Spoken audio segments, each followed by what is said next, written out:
Imagine a king, buried not in some stone tomb, but inside a massive warship, surrounded by treasure. Well, you don't have to imagine it. We're diving into the real-life detective story of Sutton Hoo to uncover the secrets of its mysterious ghost ship king.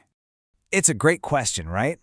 We picture ancient rulers being laid to rest in these huge stone pyramids. But what if you didn't build those? Well, about 1400 years ago, in England, the Anglo-Saxons had a very different and, honestly, a much cooler answer. Yeah, you heard that right. Their answer was a ship. And I'm not talking about a little model or a small boat. We're talking about a full-sized, ocean-going warship hauled all the way from the river just to be buried under a giant hill of dirt as a king's final resting place. So let's fast forward to 1939. On this quiet English estate, a local archaeologist starts digging into these mysterious grassy mounds. And what he was about to find, right on the brink of World War II, would completely rewrite history. And what they found was just staggering. The ship they uncovered was 89 feet long. To give you some perspective, that's longer than 3 school buses parked end to end. This was a seriously impressive vessel. Now, this is why it's called a ghost ship. Over 1,400 years, the acidic soil completely dissolved every single piece of wood. But what was left behind was a perfect impression in the sand, almost like a fossil, complete with all the ship's iron rivets still in place. It's like a ghostly photograph of a mighty vessel built for 40 rowers. Right in the middle of this ghost ship, archaeologists found what was left of a collapsed wooden burial chamber. So the hunt for clues was officially on. What, and more importantly, who was inside? And here's where the mystery really gets deep.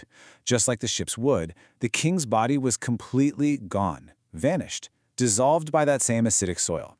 All that was left was this absolutely astounding collection of treasure. Every single object suddenly became a vital clue in figuring out who this ghost king was. All right, let's put on our detective hats and start decoding these clues, starting with the personal gear of what was clearly a very powerful warrior king. Okay, clue number 1. This is the face of Sutton Hoo. This incredible helmet was actually found smashed into hundreds of tiny pieces, and it had to be painstakingly put back together. This wasn't just for protection, it was a crown. And the coolest part? The eyebrows, nose, and mustache are designed to form the shape of a fearsome dragon in flight. Lying by the king's side was his amazing sword. Now, the handle was glittering with gold and gems, but the blade itself was a masterpiece of early medieval technology. It was made using a really complex method called pattern welding. So what is pattern welding? Well, it's basically a work of genius. A blacksmith would take a bunch of iron rods, twist them together like rope, and then hammer and weld them flat into one single blade. This process created a weapon that was both incredibly strong but also flexible so it wouldn't just shatter in a fight. It's a sign of some seriously advanced metalworking. This king didn't just carry his power, he wore it. The tomb was full of stunning gold jewelry, including this massive belt buckle. It's solid gold and weighs almost a pound. Just as impressive were these super intricate shoulder clasps, made with a special technique called cloisonné.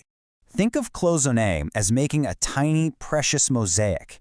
A master jeweler would solder these little gold walls onto a surface to create cells, and then they'd fill each cell with perfectly cut pieces of garnet or colored glass. The level of precision and skill this required is just breathtaking. But the treasures showed us something else, something that was even more of a surprise. This king wasn't living in some isolated backwater.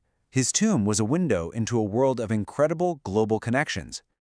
So get this. This beautiful purse lid would have covered a leather pouch, and inside that pouch were 37 gold coins. But here's the twist. Not a single one was from England. They were all from the Frankish kingdom, which is basically modern-day France. This turned out to be a crucial clue, helping archaeologists date the burial to right around the year 625 AD. When you start to map it out, this treasure hoard was a truly global collection. The deep red garnets in the jewelry, they were mined as far away as India or Sri Lanka. The gold coins, as we saw, came from France, and there were beautiful silver bowls crafted in the distant Byzantine Empire, way over in the eastern Mediterranean.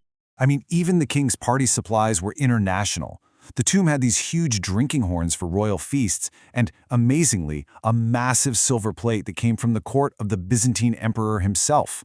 This plate is over 2 feet wide, a true luxury item that traveled thousands of miles to get to England. And this king wasn't just about war and wealth. He was also a patron of the arts. Archaeologists found the remains of a wooden lyre.